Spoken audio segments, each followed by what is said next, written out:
Trust me, if you see what France still doing in Africa, that's what globalism is.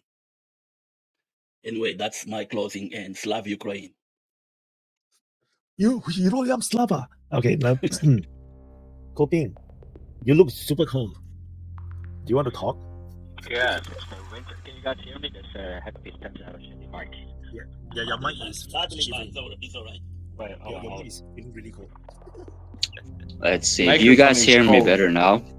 Oh, way better now. This one better? All right. Okay. I can't hear you guys very well. I came really late on the stream. I was on a train with a really crappy internet connection, so I didn't really manage to pick up everything. But so I have 3 points I want to be hitting on that pertains to this stream. And I know it's closing, but you can interrupt me if I deviate too much. The 3 points I want to get at is, first, there are 2 different sets of rules of war. Second, very briefly hitting on the ceasefire between Israel and Hezbollah, and that leads over to 3, Syria, and that when Muslims are fighting Muslims, they are no longer humans. And I will get into that explanation really soon. Oh, and I haven't been smoking for hours. I need to catch up a little bit, sorry. Okay, number 1, the 2 different sets of rules of war. You have the idealized rules of war, and then you have the actual rules of war.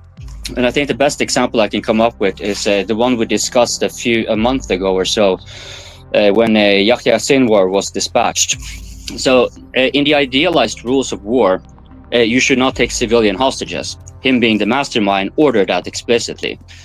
Now, in the actual rules of war, if you have taken civilian hostages, you better damn well use them and keep them alive. A conventional wisdom within actual rule of war is that you do not keep your senior commander in the front lines or anything. You keep them as far away from enemy fire as possible. Yahya Sinwar is dead because he left the tunnels and he did not keep the hostages. Whether you think it's like the morality of it all, heroism, or whatever you want to call it, it doesn't matter. He broke the 2 sets of war. Now, this leads me a little bit over to briefly with Israel and Hezbollah, and how and then later how the idealized rules of war can be dispensed with when it comes to the Syrian civil war. Now, when it comes to the ceasefire between Israel and I agree with Wyatt, it's a kind of a fake civil war because it's not really a fake ceasefire, sorry. Because the Israelis are still hitting.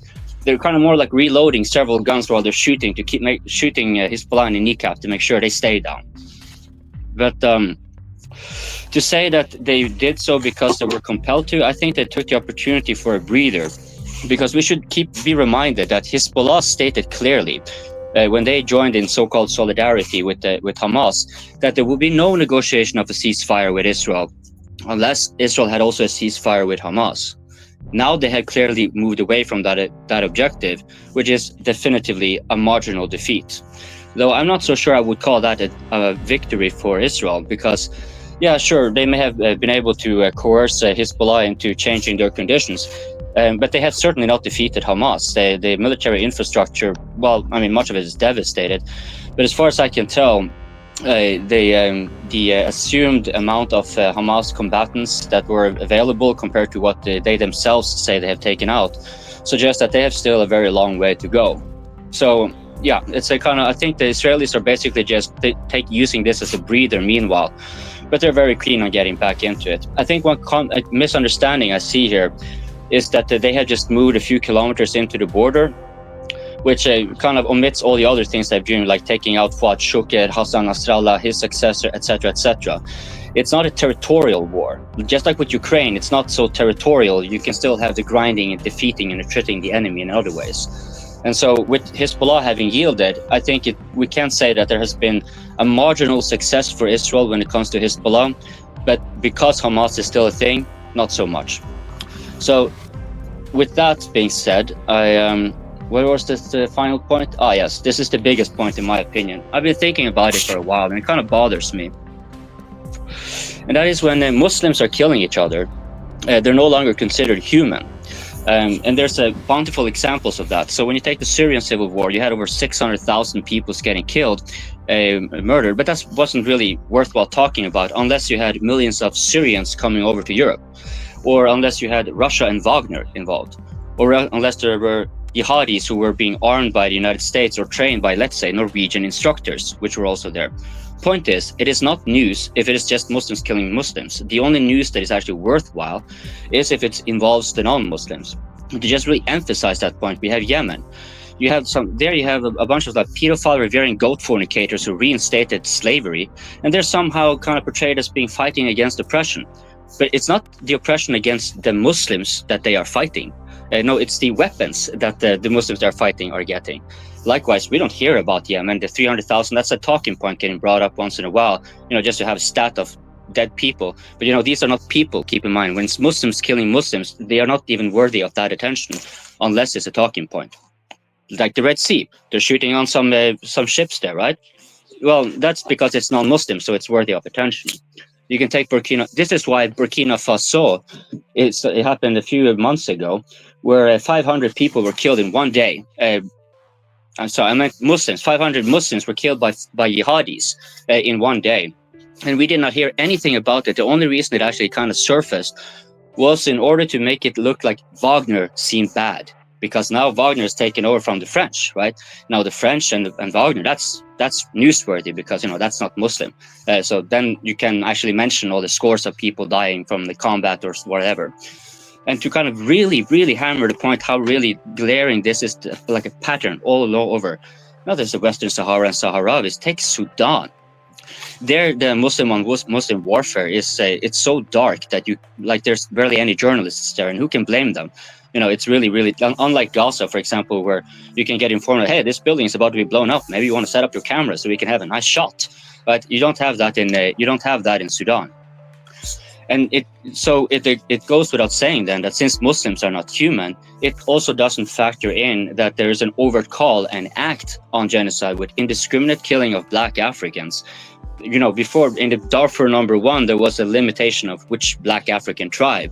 But in this case, this round, there's no limitation, no discrimination whatsoever.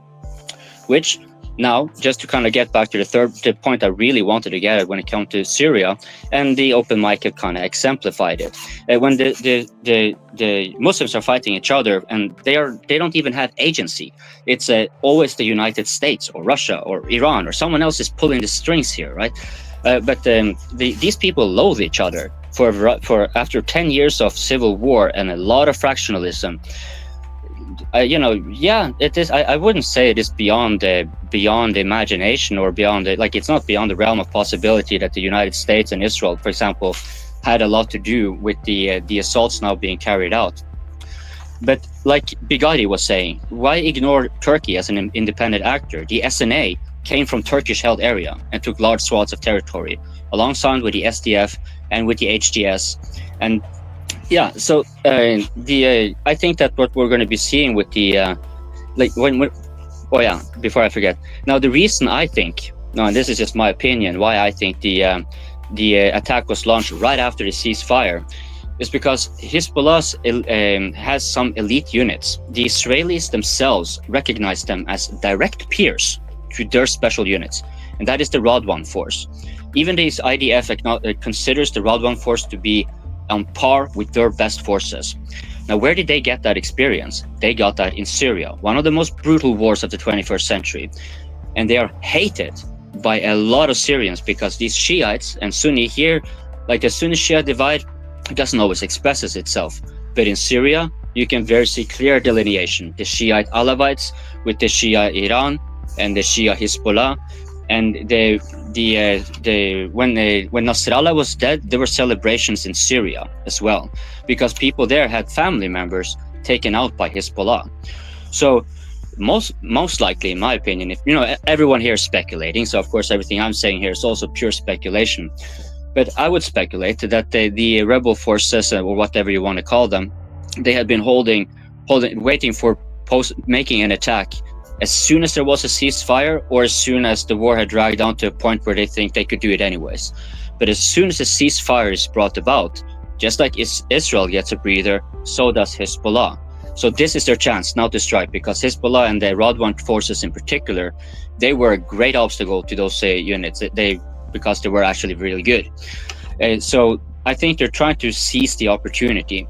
Now, how far is this going to go? Again, I don't think the territorial thing is actually as important as people would like it to think. From Homs to Aleppo, there isn't really all that much more than sand and some villages and settlements. It's mostly a matter of logistics, really. For the Russians, it will be a matter of logistics, but not of crucial logistics, because they can supply Tarsus with, independently.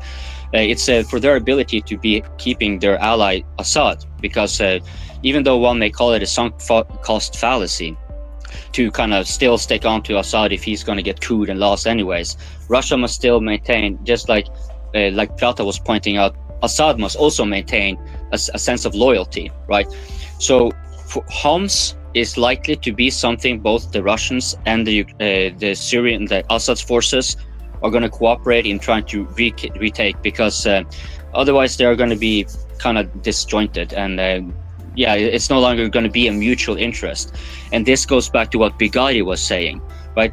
These countries are, to a varying degree, yes, they are of course going to be influenced by Big Brother, but they do have some sense of agency.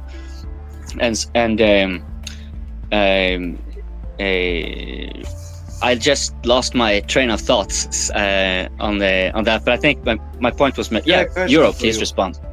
No, I have a question for you. I don't want to respond to you. This was more like a closing, and you didn't have many. You're really good. But I recently read a report that Winter Defender, what was that, NATO military exercise in Sweden to prove that they can fight Russia again during the winter time. There was supposed to be 15,000 NATO troops winterizing themselves, testing the capabilities of the hard winter of people. And what happened, because they were just supposed to go camping, basically. 5,000 troops ended up only arriving, and they had bad tents with cracks and everything, and of course no knowledge of hard winter, minus 15 degrees Celsius. But there's a report that there was 54 guys got frostbites on their dicks. Do you know how's that possible? How's that possible? Because it's extreme weather over there. So I'm just want to test if that's really true about. That's a good question, because I've been a lot out in the cold in the winter, both in civilian and military context, and when your hands get really cold, one way to actually heat it up is to chuck it down in your groin and heat it up with your balls. So if you have frozen off your dicks, then either you have frozen off everything else, or maybe there were female troops there and they were doing a bukkake gangbang and kept their stick out for too long. I don't know. It's your guess is as good as mine on that one. So I probably just got the stream demonetized. Sorry for that one. I'm suspicious about that report, so I know that's. I would be suspicious too. There's some practice how to pee and not to get wet, in an extreme cold. I mean, if you pee normally in the cold, is that dangerous? Possible, because you get wet, you don't feel that much, and your dick get wet and you cold. Is that? That I am actually. I mean, the thing is that when you get into really, really cold, and that's when you're far north and you're far away from the coast, you can throw a kettle of boiling water into the air, and it will land as snow.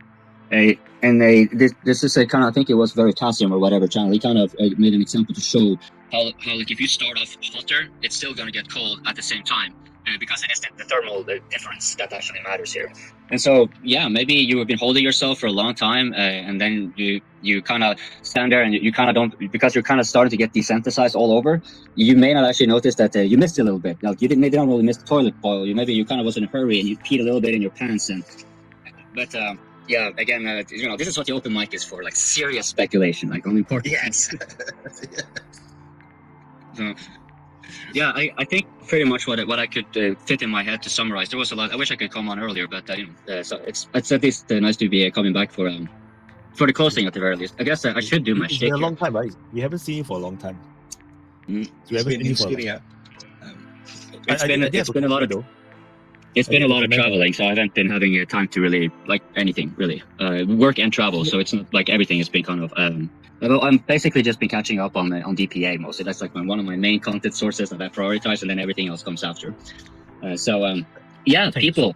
Don't you like it when you have a bunch of random dudes coming on and speculating wildly, right, with unabashedly displaying their knowledge and ignorance and their flawed syllogism sprinkled with a little bit of brilliance here and there, coming together to shine the light on this open mic. Well, you should lick this stream. Yes, that like button. We've been talking about getting a little bit dirty. You should take that thumb and go, yes, make sure that like button is lit. And if you haven't subscribed yet, of course you should do so with the bell ringing, because you need a safe word. If you don't have a safe word, a code word, that's the bell blaring. That's the one you need when you're subscribed. Of course, what kind of a coping closer would I be if I did not give the most heartfelt gratitude to those of you who have financially supported Wyatt and made what he enabled tenable through donations on Patreon and Ko-fi Locals and Boosty, as well as the super chats, which have been, yes, all these lovely people. You are like real people. The rest of you are fake people. But you give at least the views, so you're kind of better than all the others who have yet to come over the open mic. But you who are super chatted, you kind of,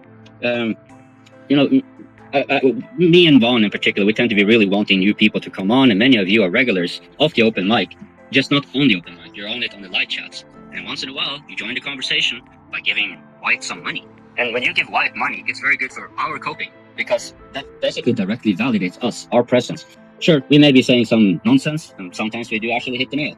And sometimes it's a black hole. That's always interesting. You never know what you're going to get. But with that being said, thank you all very much for watching the DPA Open Mic. There's those black holes like democracy, politics, what else? Economy, and but one black hole that there's usual we don't have. Luckily, we don't use it. So religion.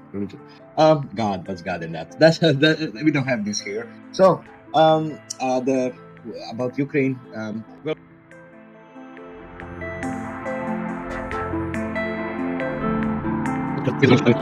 Thank you. Wyatt, bye-bye.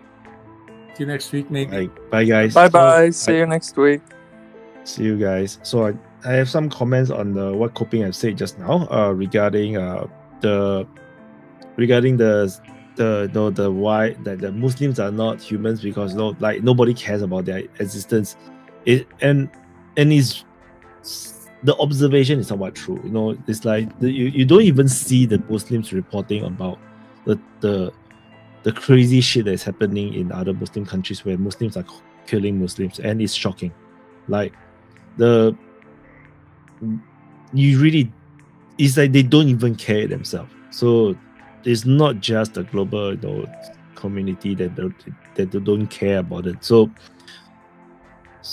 you can see clearly from the Palestinian issue, like the entire Muslim world is up in arms regarding the Palestinian issues, but like where are they championing and arguing about the Yemeni situation or the Syrian situation? They don't.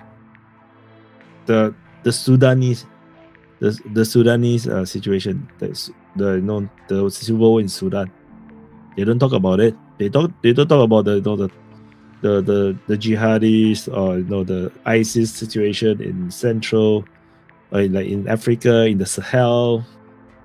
They don't. It's just a reality. In fact, I don't even think they talk about the Sahrawi, like with their problems with Morocco. So I think I think this is the main problem. If the Muslims don't even care about their own fellow Muslims, where Muslims are fighting Muslims, so then clearly non-Muslims will even not care about it. Like there's just not enough coverage. Nobody just cares. So that is a very sharp observation by Coping. Although the characterization, like it's a bit dramatic, but yeah. But it does put into perspective, just like the situation where I did mention before, the life of Palestinians seems to have very low values as compared to the Israeli life. Like, how can 100-200 hostages outweigh tens of thousands of Palestinian lives? Like, how many Palestinian people have to die before they are willing to give up? Yeah. no, those hostages just to get a deal, no.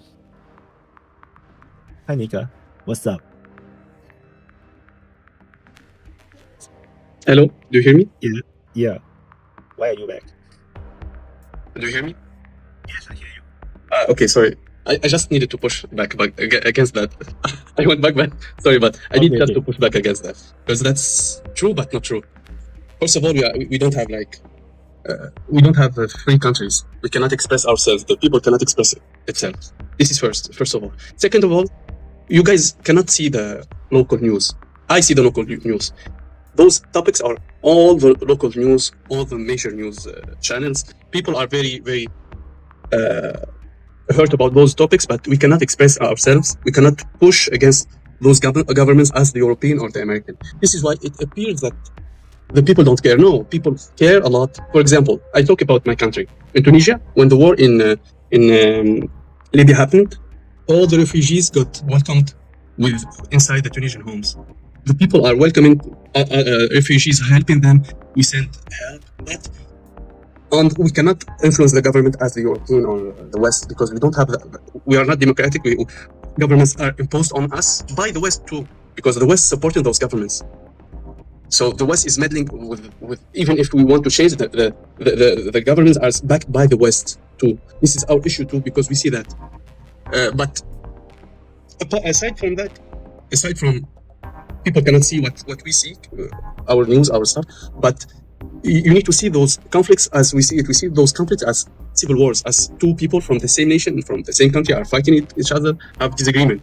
But the Israeli war is like an invader trying to eradicate the population. Because Syria, they don't try to eradicate each other's. They try to win the political scene. They try to it's very different level of conflict. Even if we see a lot of horrors, but it's not on the level, we try to eradicate the population. You see the Israelis, for example, they try to cut food, cut electricity, kill as much civilians as possible with every way. But you don't see that. You see horrors. I don't say we don't see horrors. We see horrors in Syria, and everyone is aware of that. But it's not on the same level. We don't see it on the same level. You understand? It's like what happened in the Donbass, for example. Ukrainian and Ukrainian are fighting. Did we see the West get the hell of that? No, the West didn't care too because there are two Ukrainians fighting each other. But when Russia came, it was a big deal. So it's kind of the same thing. That's why I wanted to say people care a lot. A lot of people don't watch the news because they are too much depressed about the wars.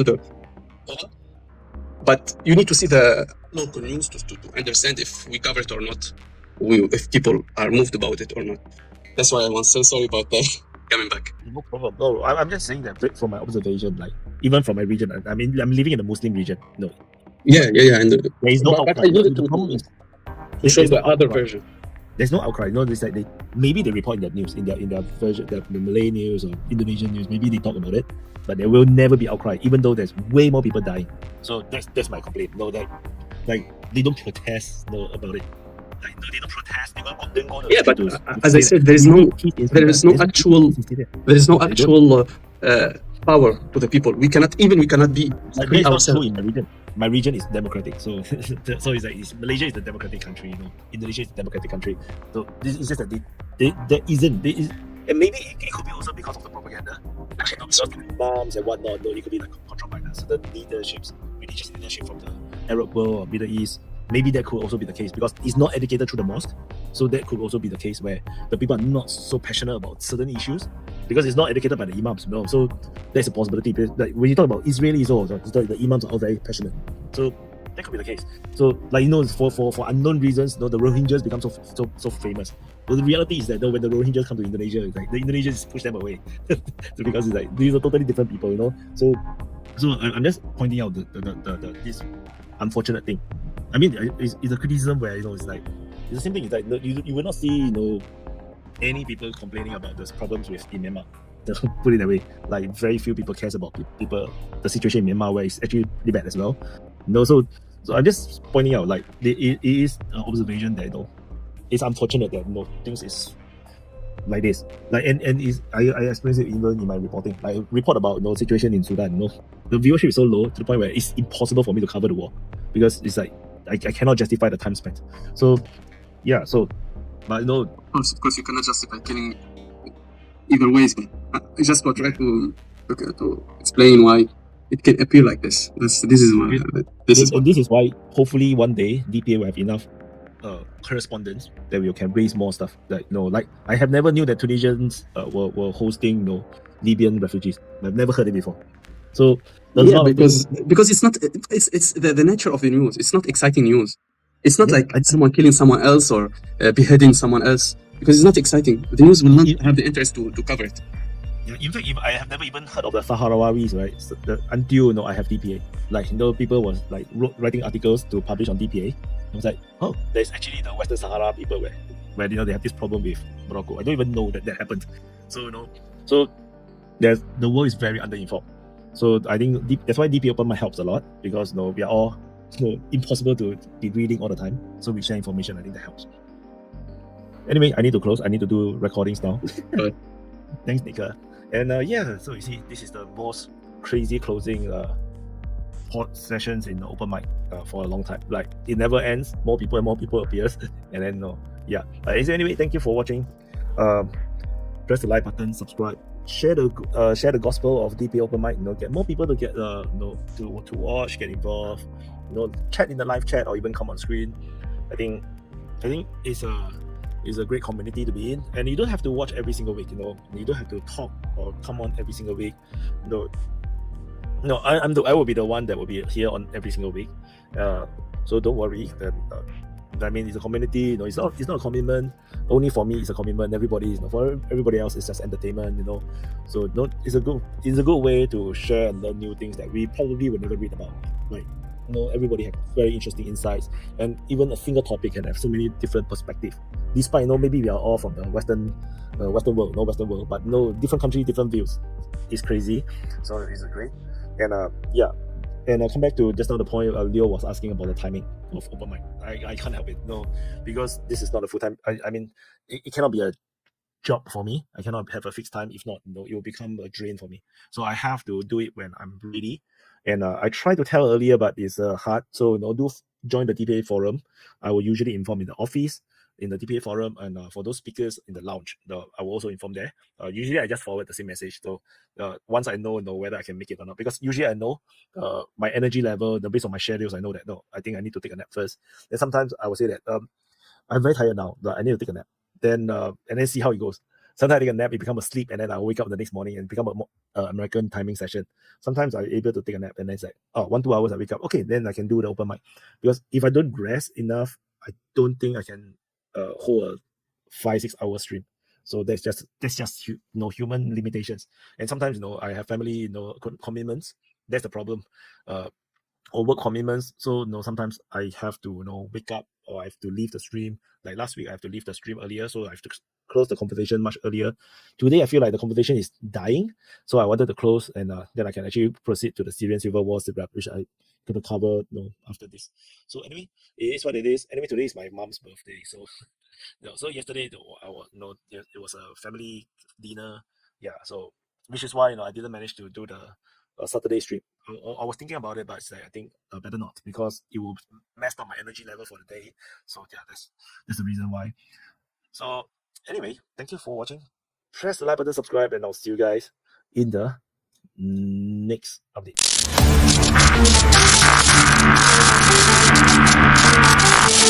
We are live. DPA Open Mic.